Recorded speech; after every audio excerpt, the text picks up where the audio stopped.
नमस्कार दोस्तों, स्वागत है आपका हमारे चैनल TSW बंगाल मिरर में। इसरो यानी इंडियन स्पेस रिसर्च ऑर्गेनाइजेशन, यह नाम सुनते ही हर भारतीय का सीना गर्व से चौड़ा हो जाता है। चांद के दक्षिणी ध्रुव पर तिरंगा फहराने वाला इसरो आज दुनिया की सबसे बेहतरीन स्पेस एजेंसियों में से एक है। लेकिन पिछले कुछ दिनों से इसरो के अंदर से एक ऐसी खबर आ रही है जिसने सरकार और देश के वैज्ञानिकों की चिंता बढ़ा दी है। खबर यह है कि इसरो के 100 से भी ज़्यादा काबिल वैज्ञानिकों और टेक्निकल एक्सपर्ट्स ने अचानक अपने पदों से इस्तीफा दे दिया है या VRS ले लिया है। हैरान करने वाली बात यह है कि यह इस्तीफे ऐसे समय पर हुए हैं जब भारत अपने सबसे महत्वाकांक्षी मिशन गगनयान की तैयारी कर रहा है। आखिर ऐसा क्या है कि देश के सबसे प्रतिष्ठित संस्थान को छोड़कर वैज्ञानिक बाहर जा रहे हैं? आइए इस वीडियो में हम समझते हैं इसकी पूरी इनसाइड स्टोरी। बात इतनी गंभीर हो चुकी है कि भारत सरकार के अंतरिक्ष विभाग को आनन फानन में एक बड़ा और सख्त आदेश जारी करना पड़ा है। नए नियमों के मुताबिक अब गगनयान या किसी भी महत्वपूर्ण मिशन से जुड़े वैज्ञानिक सीधे इस्तीफा नहीं दे सकते और ना ही आसानी से समय से पहले रिटायरमेंट ले सकते हैं। अब अगर कोई वैज्ञानिक इस्तीफा देना चाहता है तो इसरो के लोकल सेंटर्स के डायरेक्टर उसे मंजूर नहीं कर पाएंगे। उस अर्जी को सीधे अंतरिक्ष विभाग के मुख्यालय भेजा जाएगा और अंतिम फैसला सरकार के बड़े अधिकारी ही करेंगे। सरकार के इस कदम से साफ है कि इसरो इस समय टैलेंट क्राइसिस यानी काबिल लोगों को अपने पास रोके रखने की बड़ी चुनौती से जूझ रहा है। अब सवाल उठता है कि वैज्ञानिक इसरो छोड़ क्यों रहे हैं। इसकी पहली और सबसे बड़ी वजह है भारत में प्राइवेट स्पेस सेक्टर का तेजी से उभरना।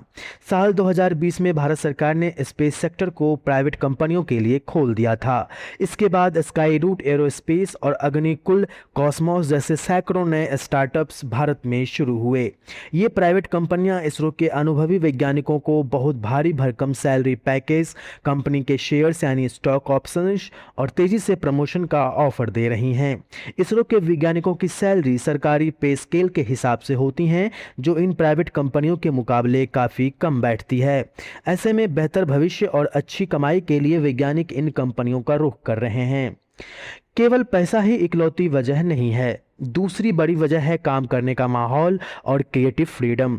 कई रिपोर्ट्स और पूर्व वैज्ञानिकों का कहना है कि आज के समय में इसरो के अंदर फैसले लेने का तरीका बहुत सेंट्रलाइज्ड हो चुका है, यानी छोटे बड़े तकनीकी और प्रशासनिक फैसलों के लिए भी चेयरमैन ऑफिस की मंजूरी का इंतजार करना पड़ता है। इससे काम की रफ्तार धीमी होती है और युवा वैज्ञानिकों को अपनी नई सोच को आजमाने का मौका नहीं मिल पाता। इसके विपरीत प्राइवेट स्टार्टअप्स में दफ्तरशाही यानी कागजी कार्रवाई बहुत कम होती है। वहां वैज्ञानिक अपनी सोच के हिसाब से नए रॉकेट्स या सैटेलाइट्स को बिल्कुल स्क्रैच से डिजाइन कर सकते हैं, जिससे उन्हें काम करने में ज़्यादा मज़ा आता है। वहीं तीसरी वजह है मिशनों में लगातार हो रही देरी। पिछले कुछ समय में गगनयान के टेस्ट फ्लाइट्स और कई बड़े सैटेलाइट लॉन्च अपने तय समय से काफ़ी पीछे चल रहे हैं। जब मिशन लेट होते हैं तो वैज्ञानिकों पर काम का दबाव ज़्यादा बढ़ जाता है, लेकिन उन्हें इसका श्रेय या आउटपुट उतनी जल्दी नहीं मिल पाता। इसके अलावा इसरो के पुराने दिग्गज वैज्ञानिक भी अब रिटायर होकर इन प्राइवेट कंपनियों के मेंटोर या सलाहकार बन चुके हैं। वे इसरो के मौजूदा टैलेंट को अच्छी तरह पहचानते हैं और उन्हें प्राइवेट सेक्टर में आने के लिए प्रेरित कर रहे हैं। दोस्तों, वैज्ञानिकों को जबरदस्ती या कड़े नियमों बनाकर इसरो में रोकना सिर्फ एक अस्थायी समाधान हो सकता है। अगर भारत को साल 2040 तक चांद पर इंसान भेजने का अपना बड़ा सपना पूरा करना है तो इसरो को एक बार फिर वैज्ञानिकों के लिए सबसे पसंदीदा जगह बनाना होगा।